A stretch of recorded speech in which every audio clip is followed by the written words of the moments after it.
aid your understanding through some videoing. So please identify that will often happen. So, welcome to Senior English B. These are introductory comments on what exactly it is we will be doing for a semester of Senior English B, Worland High School, room 303. I want to begin right away with the title of the course.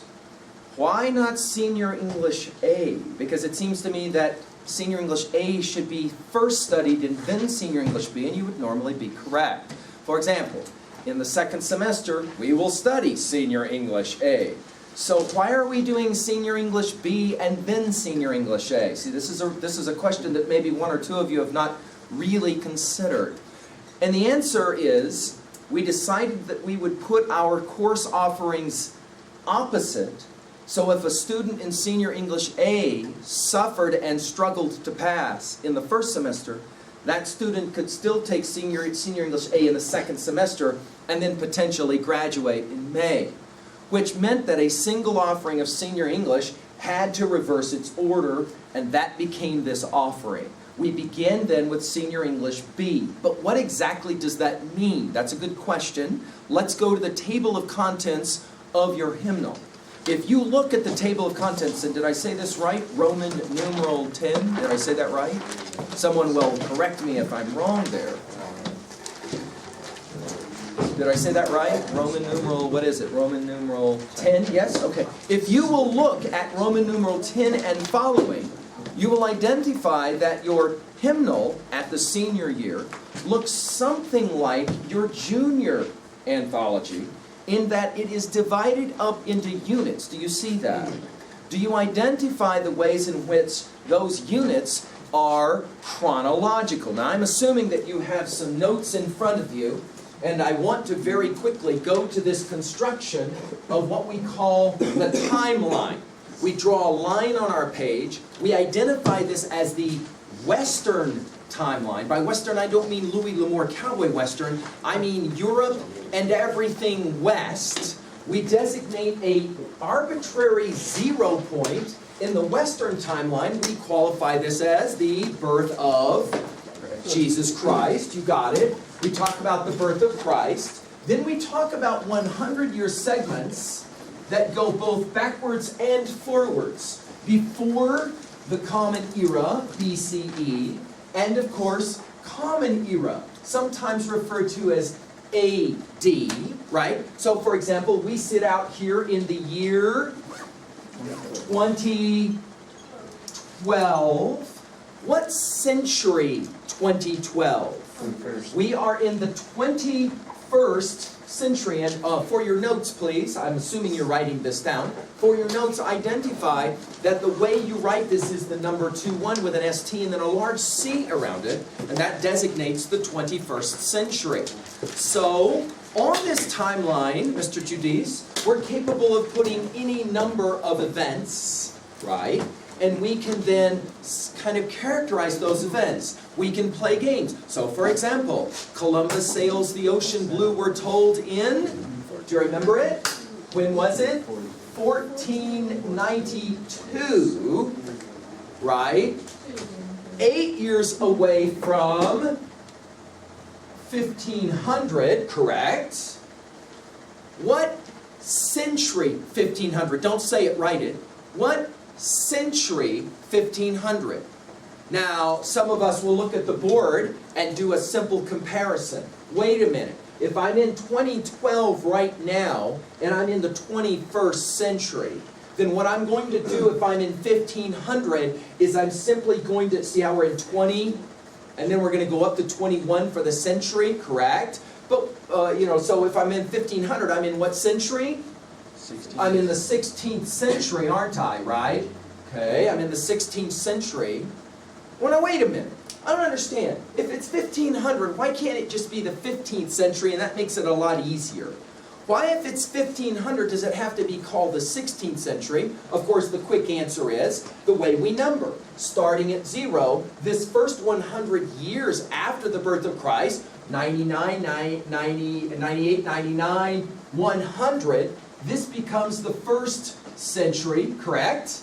and then 100, 150, 180, 190, 198, 199, 200, even though those were 100-year, the years of 100, 150, whatever, we still call that the 2nd century. Make sense? So as I hit 1500, I'm actually in the 16th century. And we can continue to play this game. So for example, last year we met Tommy and his pals who said, "We hold these truths to be self-evident, that all men are created equal and endowed by their Creator with certain inalienable rights, and among these are life, liberty, pursuit of happiness." What year was that written? That important document of American thought? 1776.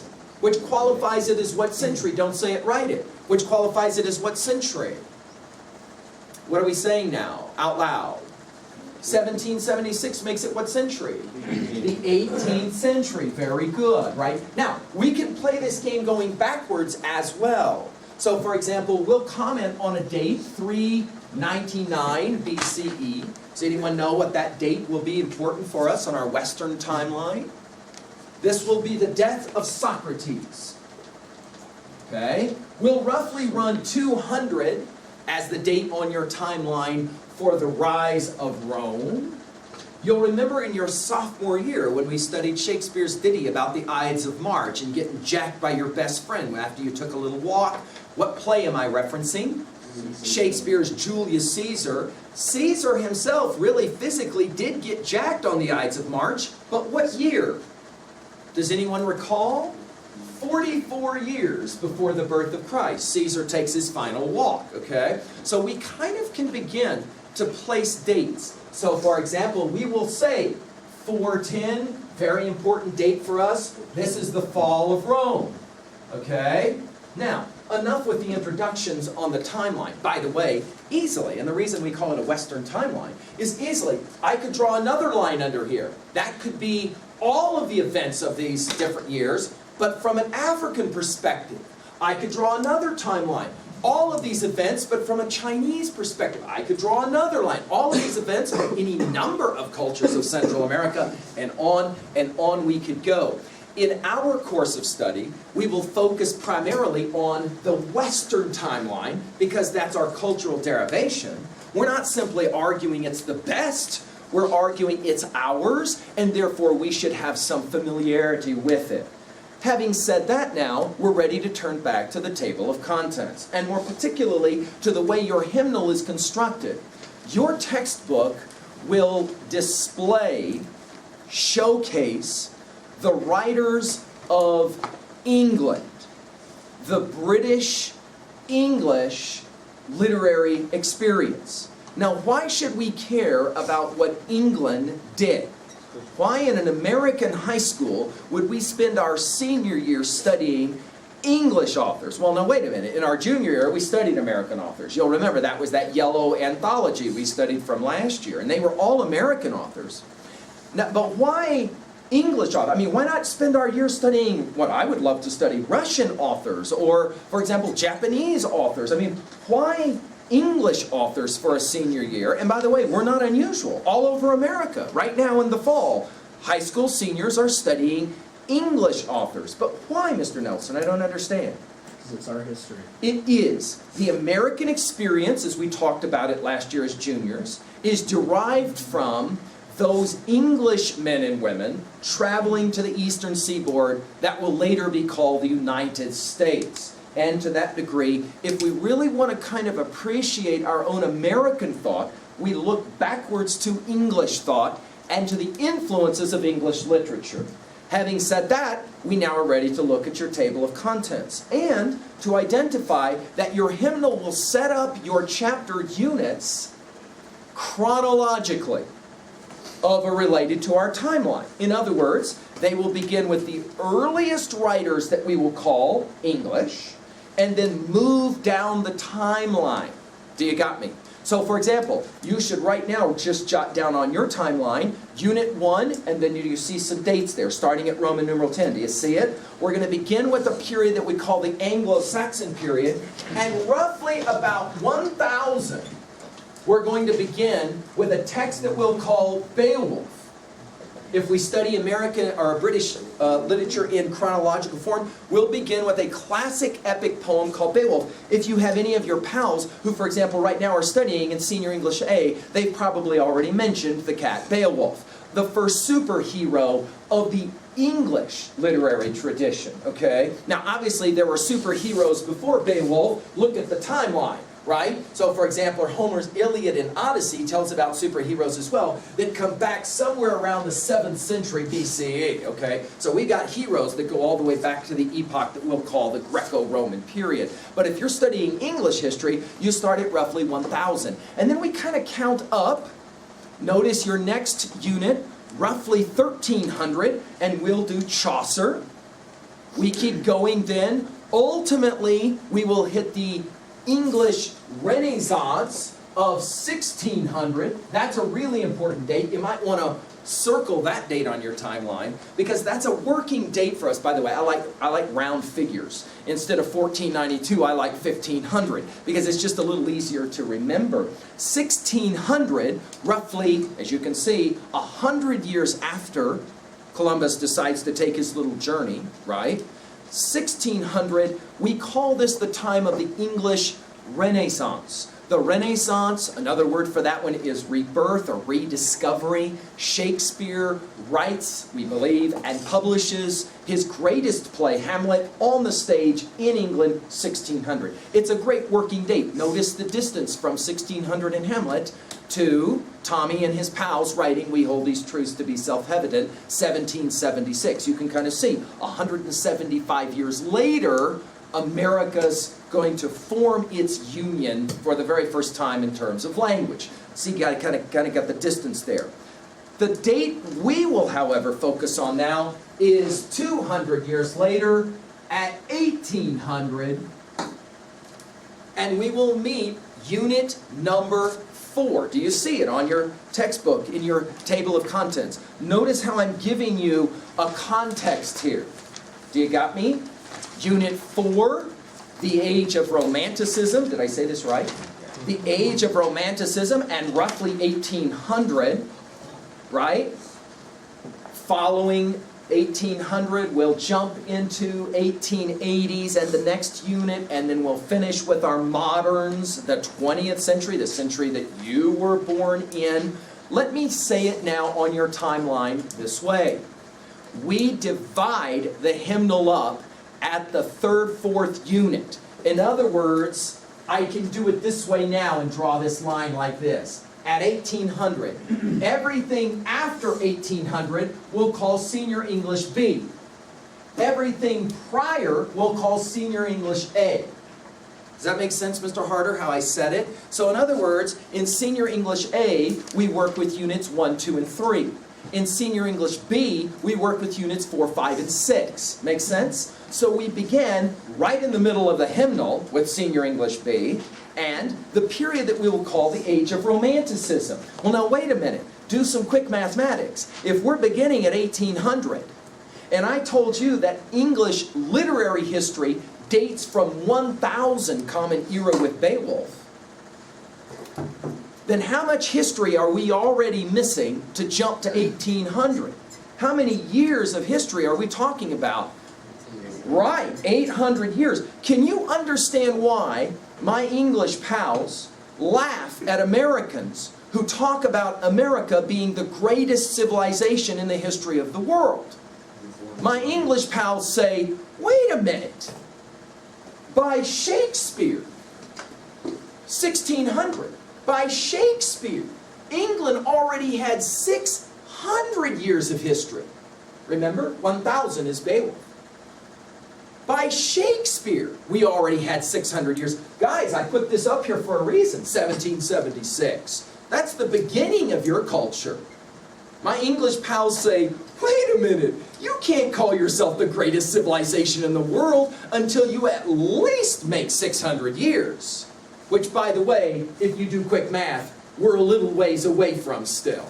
Would you agree with me? Right. The U.S. has got a few years before we get to year 600. But my pals say, even when you get to year 600, you still got to live with the fact you only have the history that we had up to Shakespeare. By the time we pick up with our study, 800 years of history, and that's in 1800.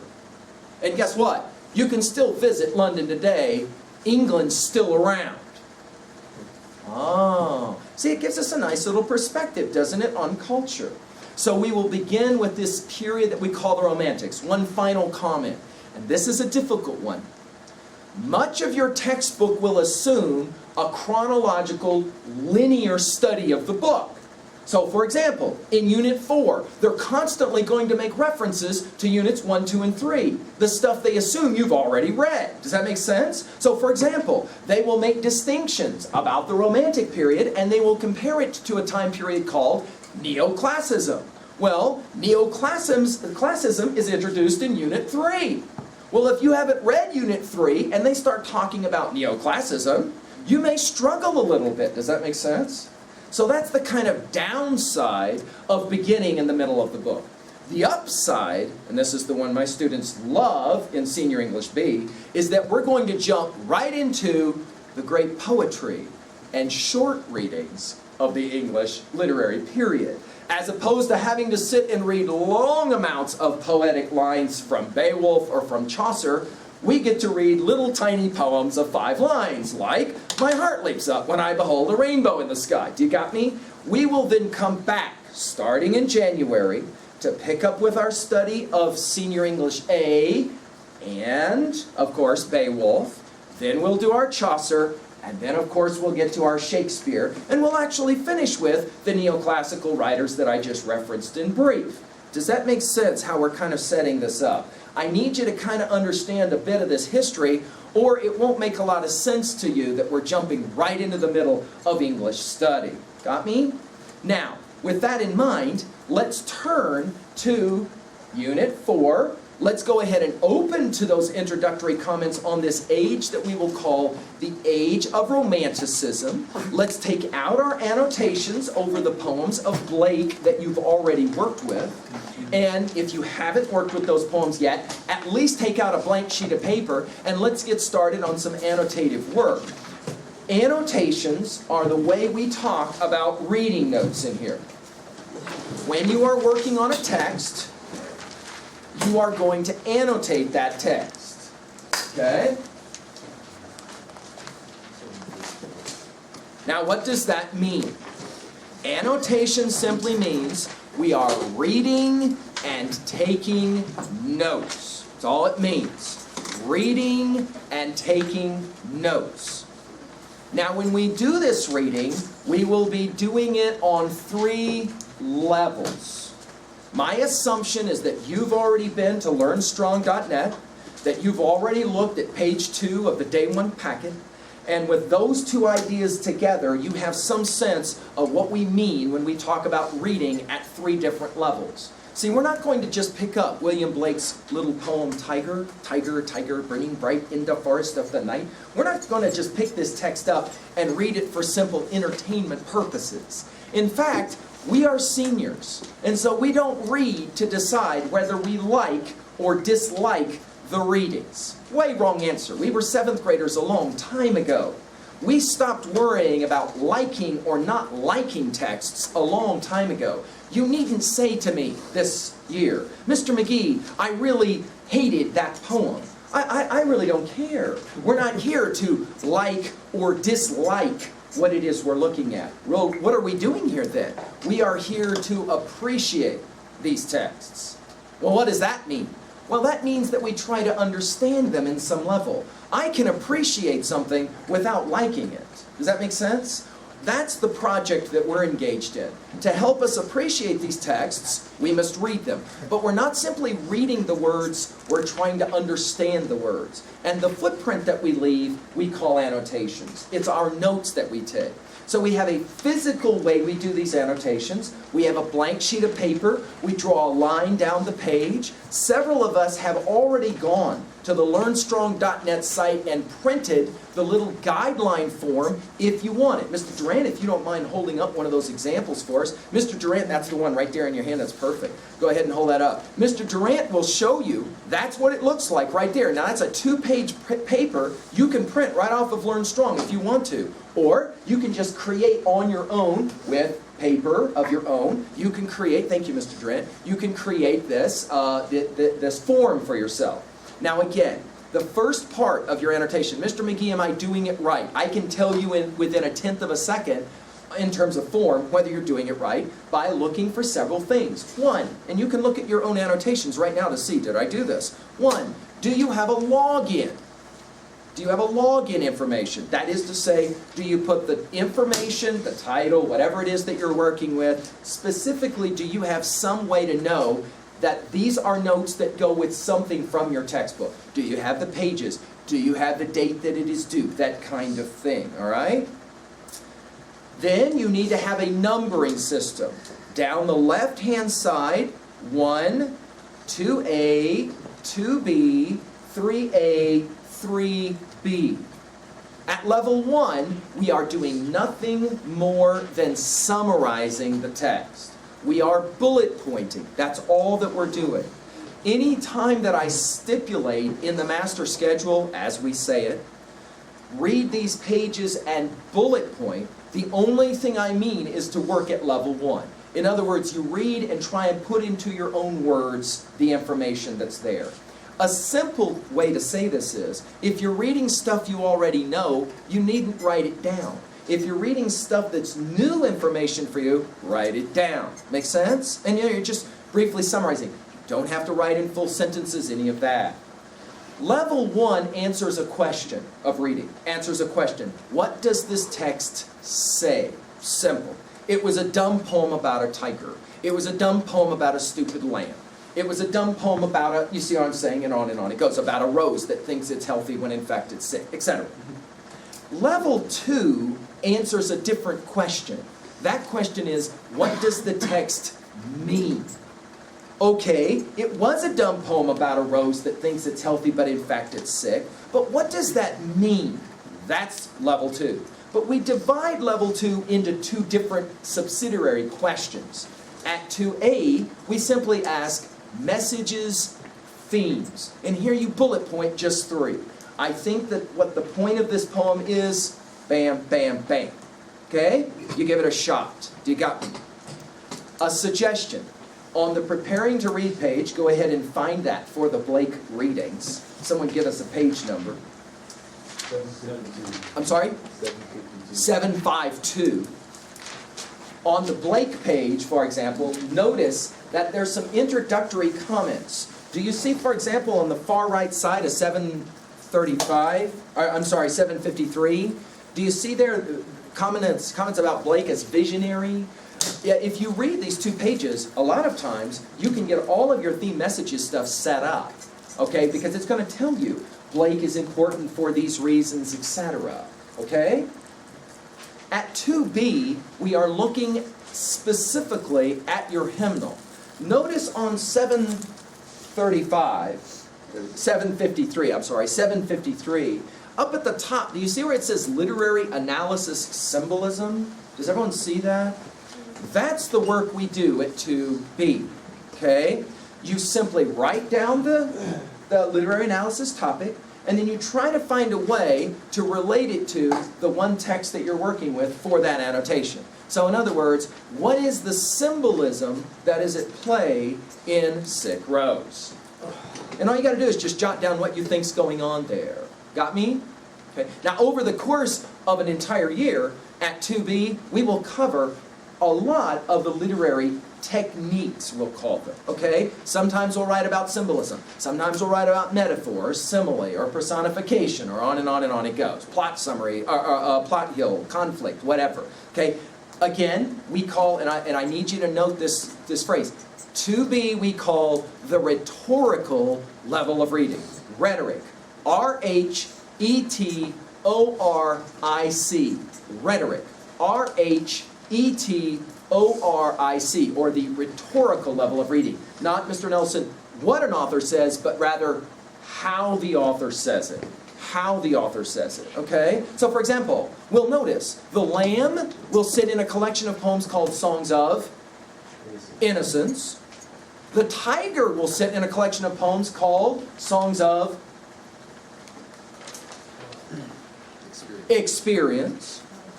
So this is interesting. Why would Blake put one poem in a collection called Songs of Innocence and another poem inside of a collection of poems called Songs of Experience? And what is the difference between innocence and experience?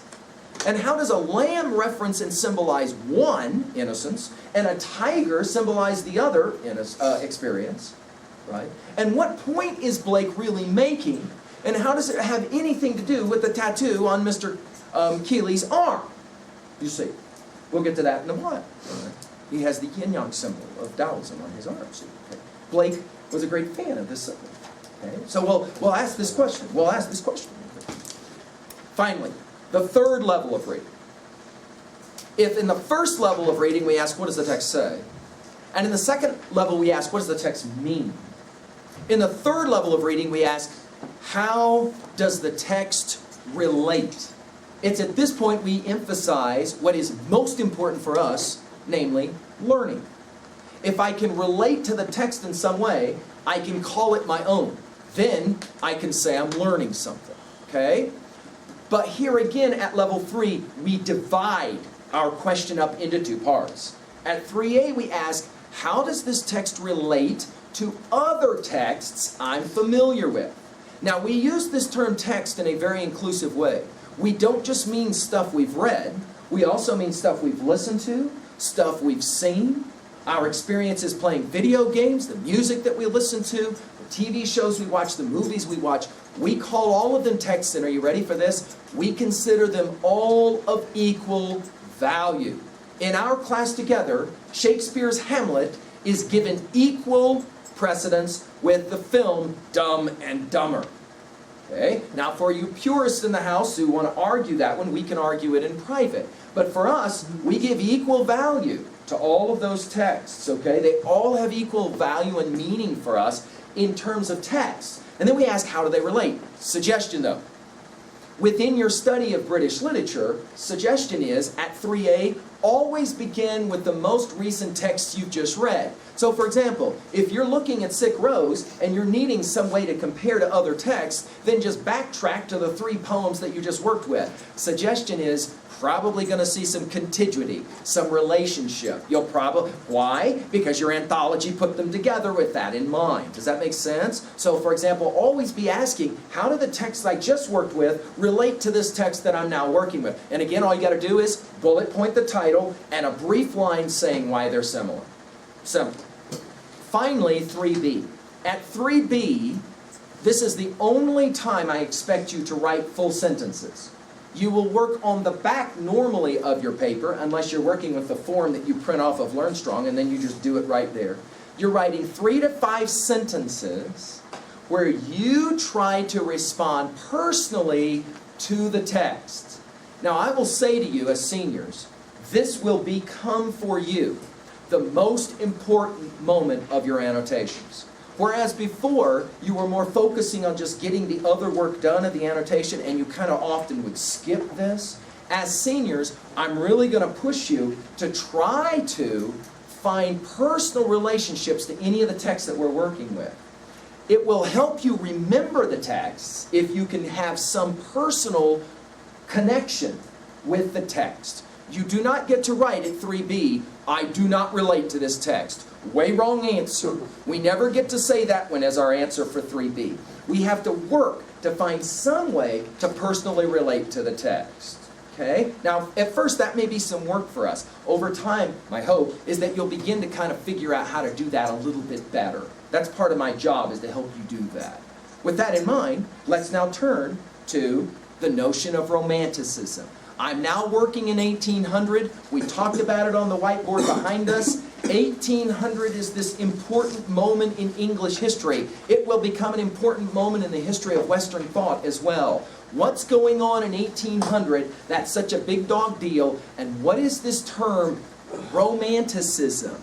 Because I'm familiar with romantic novels that put half-clad people on the front of the cover and poor lonely souls sit at home and read this because they have no dates. I get it. I understand that. Is that what we mean by Romanticism? It's not. It's not. In fact, we're not even going to be talking very much about love in the romantic sense of that word. Well, then what do we mean when we use the term Romanticism? Well, we're talking about a pivotal moment in time, in history. It is an age, as your hymnal already told you. You bullet pointed this information, yes? It is an age of revolution. Wait a minute, it's on the whiteboard.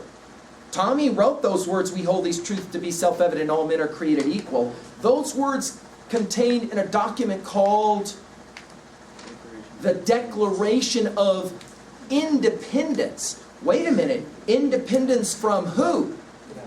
From England. You got it. That document was the beginning of the war. The war we call of American Revolution. We call it the American Revolutionary War, don't we? Yes, we do, right? That's the American Revolutionary War. 1800 is a time of great revolutions. What are the three most important that your book suggests as revolutions? One we obviously have mentioned, the American Revolution. What's another a revolution? We'll get to the industrial. The French Revolution, outstanding. And then Mr. Harder, absolutely right. The third revolution is not a revolution of peoples, it's a revolution of machines. Namely what we call the Industrial Revolution. When you put those revolutions, all three of them together, this is a time of great change. Change. This is huge. Okay? Change. Everyone is uncertain what's going on. People are talking all the time about revolution and change, okay? A time of great uncertainty. Into the middle of this time steps an emerging philosophic view that we call Romanticism. Now, what exactly does that mean?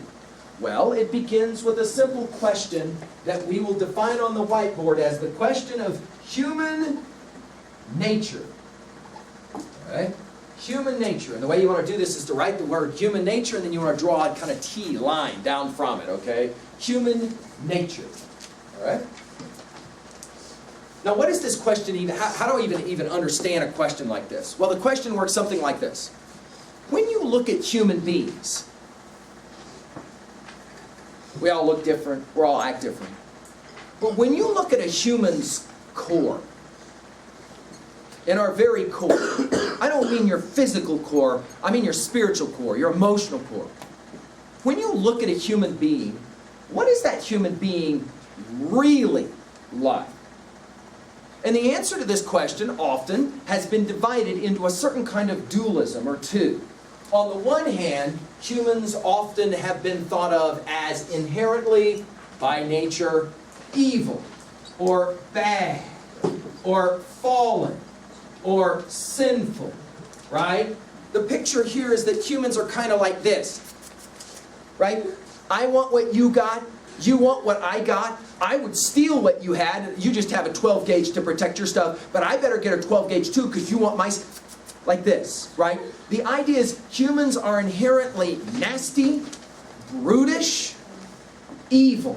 That's the way we are. Hey, that might not make you happy. These people say, that might not make you happy, but that's the way the world is, right? You got to take what's yours, and you better make sure you can protect it. Somebody wants to mess with you, they're going to get jacked up, but you might as well assume that. The great British philosopher Hobbes, Hobbes, said it this way, and this is the most radical instantiation of this view. He said, all humans think of every other human as our potential assassin. Whoa, think about what that says. All humans think of every other human as his or her potential assassin. In other words, you walk down the halls of Worland High, you look at people. Hobbes says, in our core, we look at each other with great fear. You could jack me up in a heart, I better watch you. And the other person is saying, you could jack me up, I better watch you. Oh yeah, well I'm going to watch you. Well yeah, I'm going to watch. And this argument says that's just the way humans are. We're hardwired this way. And you know what? If you want to think about it in another way, you're kind of like maybe a little loony or something. You don't have a real good grasp on reality. That's one view.